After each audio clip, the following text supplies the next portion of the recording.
The Selfish Giant by Oscar Wilde.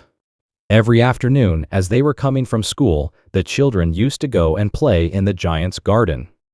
It was a large, lovely garden with soft green grass. Here and there over the grass stood beautiful flowers like stars. And there were 12 peach trees that in the springtime broke out into delicate blossoms of pink and pearl, and in the autumn bore rich fruit.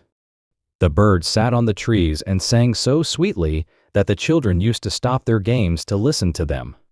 "How happy we are here," they cried to each other.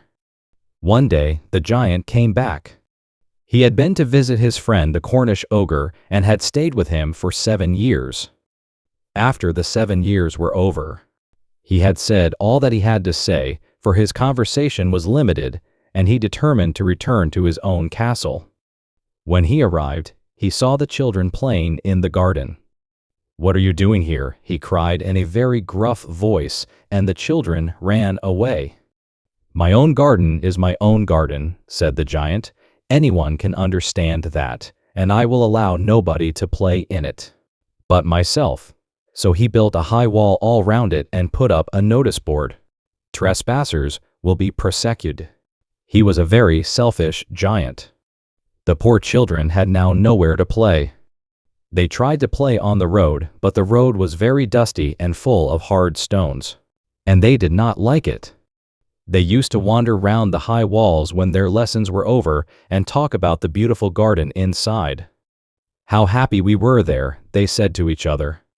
Then the spring came, and all over the country there were little blossoms and little birds. Only in the garden of the selfish giant, it was still winter. The birds did not care to sing in it as there were no children, and the trees forgot to blossom. Once a beautiful flower put its head out from the grass, but when it saw the notice board, it was so sorry for the children that it slipped back into the ground again and went off to sleep. The only people who were pleased were the snow and the frost. "Spring has forgotten this garden," they cried, "so we will live here all the year round." The snow covered up the grass with her great white cloak, and the frost painted all the trees silver. Then they invited the north wind to stay with them, and he came. He was wrapped in furs, and he roared all day about the garden and blew the chimney pots down. "This is a delightful spot," he said. "We must ask the hail on a visit." So the hail came. Every day for 3 hours. He rattled on the roof of the castle till he broke most of the slates. And then he ran round and round the garden as fast as he could go. He was dressed in gray, and his breath was like ice. "I cannot understand why the spring is so late in coming," said the selfish giant, as he sat at the window and looked out at his cold white garden. "I hope there will be a change in the weather." But the spring never came, nor the summer. The autumn gave golden fruit to every garden, but to the giant's garden she gave none. "He is too selfish," she said. So it was always winter there, and the north wind and the hail, and the frost and the snow danced about through the trees. One morning, the giant was lying awake in bed when he heard some lovely music. It sounded so sweet to his ears that he thought it must be the king's musicians passing by. It was really only a little linnet singing outside his window, but it was so long since he had heard a bird sing in his garden that it seemed to him to be the most beautiful music in the world. Then the hail stopped dancing over his head, and the north wind ceased roaring, and a delicious perfume came to him through the open casement. "I believe the spring has come at last," said the giant, and he jumped out of bed and looked out. What did he see? He saw the most wonderful sight. Through a little hole in the wall the children had crept in, and they were sitting in the branches of the trees.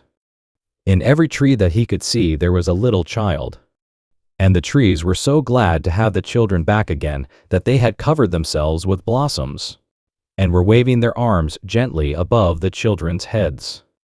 The birds were flying about and twittering with delight, and the flowers were looking up through the green grass and laughing. It was a lovely scene, only in one corner. It was still winter. It was the farthest corner of the garden, and in it was standing a little boy. He was so small that he could not reach up to the branches of the tree, and he was wandering all round it, crying bitterly. The poor tree was still quite covered with frost and snow, and the north wind was blowing and roaring above it. "Climb up, little boy," said the tree, and it bent its branches down as low as it could. But the boy was too tiny. And the giant's heart melted as he looked out. "How selfish I have been," he said. "Now I know why the spring would not come here. I will put that poor little boy on the top of the tree. And then I will knock down the wall, and my garden shall be the children's playground forever and ever." He was really very sorry for what he had done. So he crept downstairs and opened the front door quite softly and went out into the garden. But when the children saw him, they were so frightened that they all ran away, and the garden became winter again. Only the little boy did not run, for his eyes were so full of tears that he did not see the giant coming. And the giant stole up behind him and took him gently in his hand and put him up into the tree.